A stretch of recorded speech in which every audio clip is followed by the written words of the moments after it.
Hello there, Master Hellish here, and welcome to a brand new series of Kerbal Space Program. Now, some of my regular subscribers might be thinking, hang on a minute, I've seen this video, but now they're thinking, hang on a minute, he just said that, what's going on here? What it is that I would start a brand new series of something, and then like a couple of days later, the developers bring out the first beta, which changes loads of features. So apologies to everybody who was starting to watch my Kerbal Space program. We're having to start again, but you've only done one episode, so this is now the first episode. We're doing the first one again. Here we go. So this, for anybody who doesn't know, is the Kerbal Space program. It's a space simulator. These are little Kerbins. We're currently on the moon, looking at the planet Kerbal in the background there. But that's miles away. That's in the future. We've got to get to that point. So we're going to start a new game. Now, you see here I've got resume saved. You can see I've got my test pit that I was doing for testing the beta out. I did a personal let's play a little while ago and having a crack a while ago. And also I got Commander Hellish. This was my let's play that I did before the beta came out. So what I'm going to do is I'm going to delete that. And we're going to do a new one. Start a brand new game. Here we go. So, yes, I'm normally Master Hellish, but today we're going to be Commander Hellish.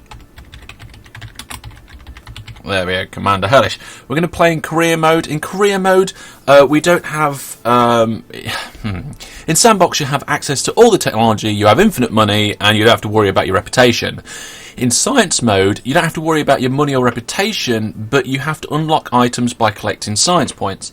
And in career mode, you have to worry about your reputation, your money, and getting science points to research things. And now in the beta, you have to worry about getting Kerbals trained up with XP, expanding your space facility. We're going to have a look at all that. Let's go into the difficulty options. Now, to be honest, a lot of these are... This is a quite hard game as it is, but I feel like I might want to play it in hard mode. Let's have a look. Right. What I want to do is play it somewhere between normal and hard. Now, what we're going to do, we're going to do a custom mode. So, on normal, we're allowed to revert flights. Don't want that. That's a little bit... we're allowed to quick loading. Now, I am going to use that in case the game crashes or anything. I save, because sometimes... I've landed and all of a sudden my Kerbal is more than 1 million miles away from the planet in a split second and it's just been an error. So I'm going to allow quick loading for the sake of recording purposes. We're not going to get missing crew returning. We're not going to auto-hide crew members. And we're not going to have entry purchase. No entry purchase required on research, but everything else is 100%. So we get our full science, our full rewards, a full reputation and all that, our normal starting funds. So it's kind of like a normal mode which has got a little bit of hardness to it. So there we go, Commander Hellish in a career mode. Let's get started.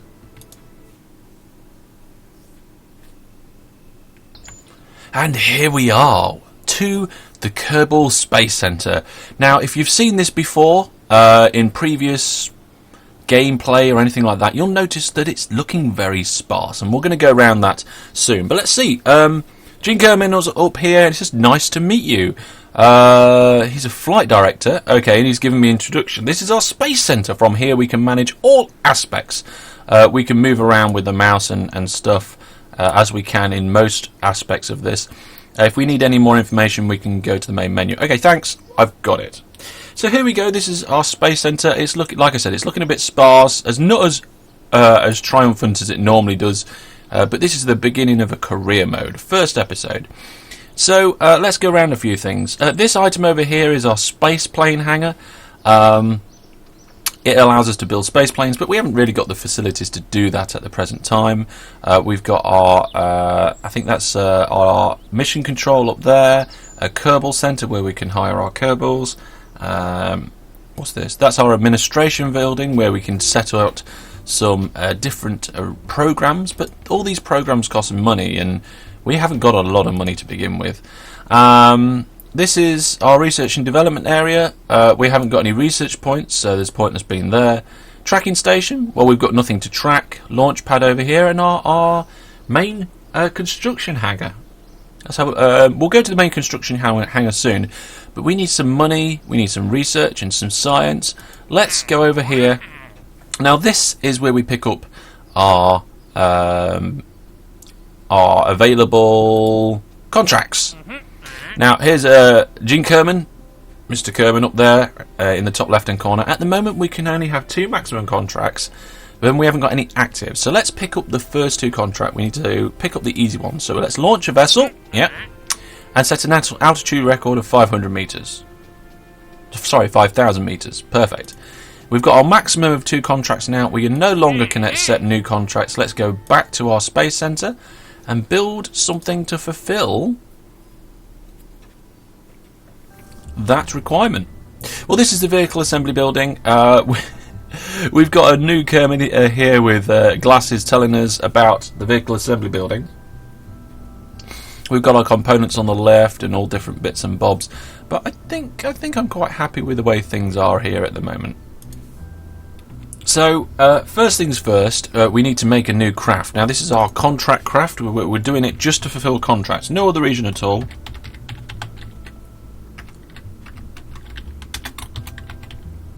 And it's our first one, so we'll call it the Mark 1. Contract Craft Mark 1. Now, we've only got 1 command pod, so we've got no choice. There's our command pod. Fantastic. Let's see what fuel tanks and stuff we've got. Well, we can have a normal fuel tank, or we can have an engine or a solid booster. Now, I think for this particular height record, we might be able to set it with just the solid booster. We'll certainly give it a go. But we need to try and get some kind of research stuff going on here, and to be honest, we can actually take this out to the launch pad and get some research already. So let's just see, have we got any crew inside? Yep. Now, the crew in the beta have different roles, scientists, engineers, and all that sort of stuff. Now, Jebediah is a pilot. We don't really need a pilot for this one. We want our Bob, the scientist. And as they accumulate XP, they will get abilities, which will be able to help us along the way. Well, there's a contract craft. We're going to save that. I mean, it's just a pod, but never mind. Let's take it out to the launch pad and do some stuff. Out to the launch pad. Okay, so here we go. We're on the launch pad now. We're going to be able to do different things. We've got our Kerbal down there, and here he is in this little command pod on this little concrete platform surrounded by dirt. We haven't blasted anything off yet, so I'm not quite sure what happened here with this big black mark. But what we're going to do is we're going to do a crew report, and that gets us 1.5 science, which I think is good. It's good. Free science, brilliant. We're going to do an EVA. So here we are, and we can do a EVA report, which gives us 5.6 science. And then I think can we store the report? Store experiments here. There we are. We've stored it all in the command pod. We can now get off. Come on. There we go. And we're wandering around the launch pad. You know what appears to be a spacesuit. Now let's do another EVA report with Bob there, our science officer. He says, I don't think a spacesuit was entirely necessary to get here, was it? It really wasn't at all. 2.4 science for that. Let's keep the data. And there's not really much more we can do apart from review those reports. So let's get back in. Let's grab and board the command pod. And that's it. We're just going to go back to the Space Center and recover the vehicle and get our science. Okay, here we are back at the Space Center. We've got our science now that we've gathered.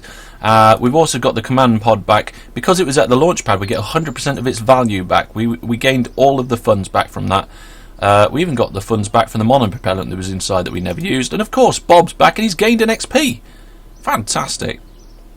Well, we didn't actually fulfill any of our contracts there. We didn't launch a vessel and we didn't set an altitude record. So let's get back inside. Back inside here. We've got our contract craft Mark 1. We're going to keep it the Mark 1. We're not really going to do anything too spectacular. I'm going to put a solid fuel booster on the bottom of there. And a parachute. Here we go. We've got a parachute. There we go. Now I'm going to sort the staging out over here. We need that parachute to go off separately to the booster.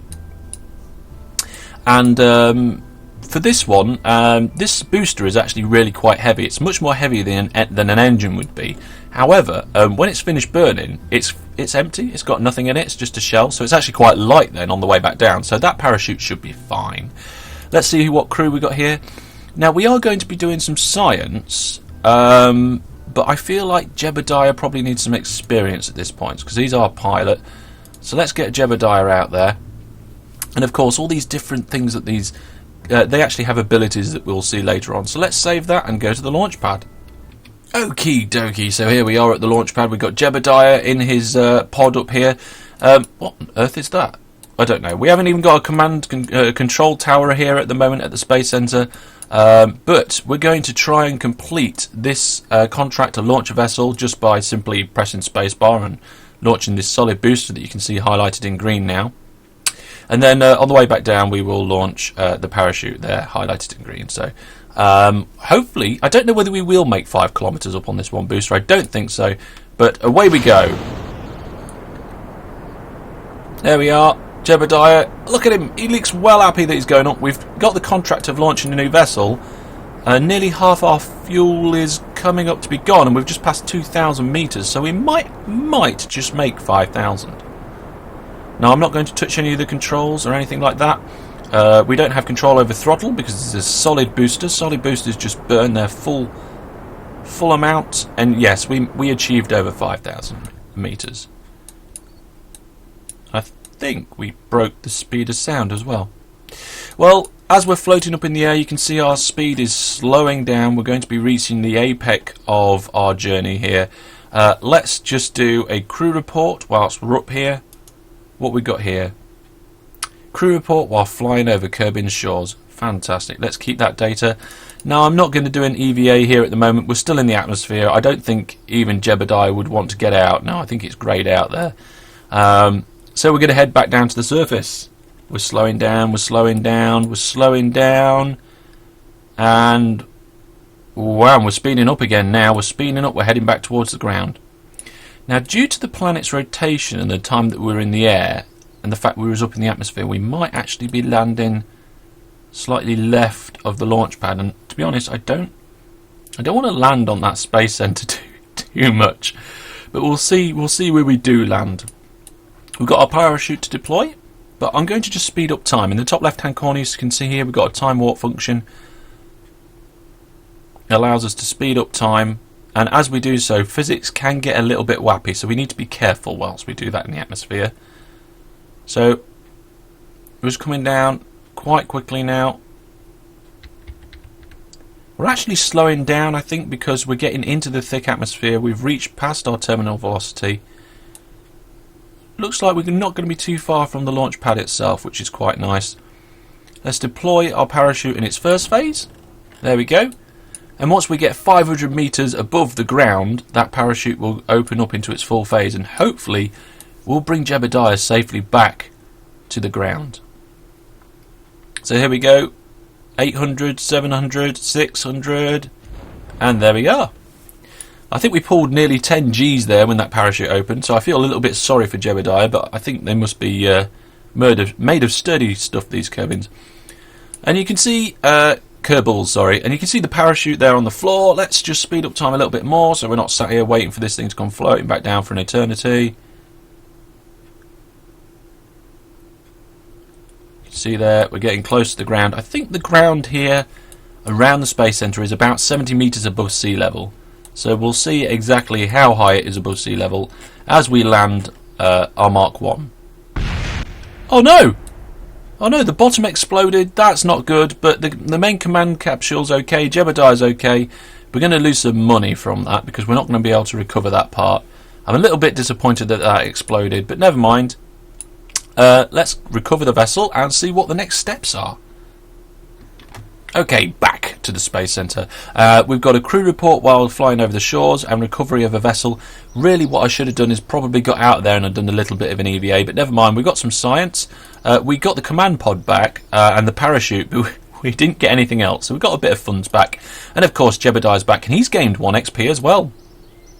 In the top right here we've got 2 notifications, and that's because we completed our contract. We got some money rewards and some reputation for setting an altitude record. And we got some money, science and reputation for launching a new vessel. Fantastic.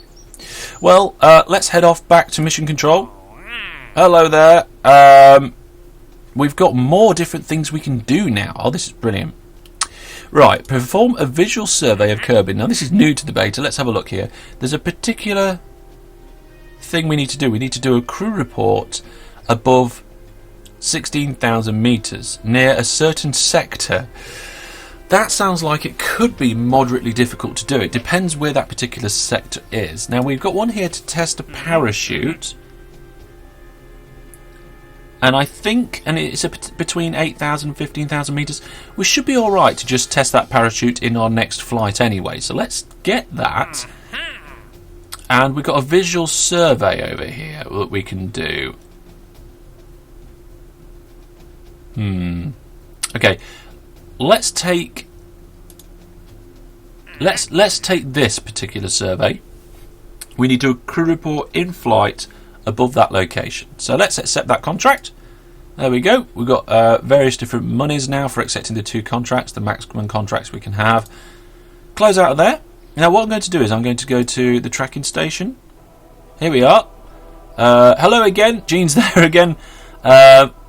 Right, I've got that. I don't need to read that. This is our tracking station. Now what I want to do, we accepted a contract and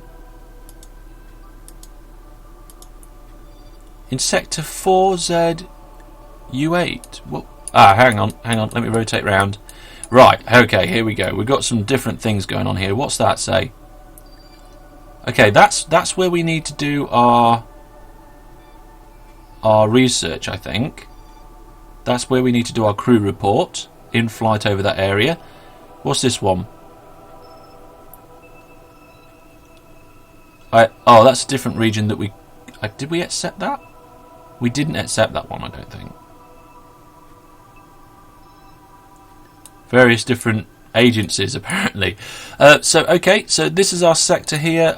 We need to... Can I make that a target? I don't know if I can make that a target. I'm not sure. But we need to do a crew report over there. So let's go back. And as the game loads... Oh, cool. That's a bit slow loading. Probably because I'm recording today. What did I need to do? We need to spend our 23 research, I think. We need some new components. The only components we can have at the minute is this basic rocketry stuff. So let's unlock that for 5 science. And the next things is 20, 18, which we can afford, and survivability, 15, which we can afford that as well. So I'm thinking... Now, wait, should we unlock that? That sounds like a good thing to have. Then again, this engine over here is a really nice thing to have as well. And those winglets would be good. Okay, what I'm going to do... Actually, those winglets aren't good. They're not the winglets I thought they were. Oh, this is difficult. What we're going to do, we're going to get survivability. We're going to unlock that. Now we have to pay to unlock each item. So I want the decoupler. We have to have this decoupler. There we go. And I want the mystery goo. It's only 5 cost to buy. We don't need that fuel tank. T400 fuel tank. What fuel tank have we got already? The T200, which costs how much to buy? 7. Where is it? Crash tolerance, liquid oxide. It doesn't say how much it costs to put one on out on the field. We do eventually want to work our way up to some of these more advanced bits and bobs. I'm tempted to get that fuel tank, but I don't think we're going to get it today. No, we're not going to get it today. Okay, back. Okay, here we are. We're back in the into the hangar, and we want to try and make something which we can do a crew report flying over that particular location. Let's have a look down here at the contract. So we need to test that parachute. I'm sure we'll be able to do that, but we need to take a crew report above that particular location. So That's going to be quite difficult to do, I think, based on the fact that I don't know how to play this game very well.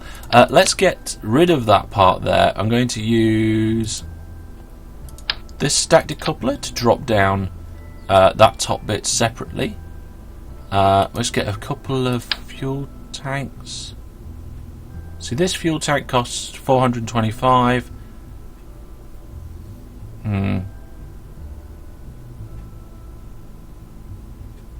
Let's put this fuel tank on here.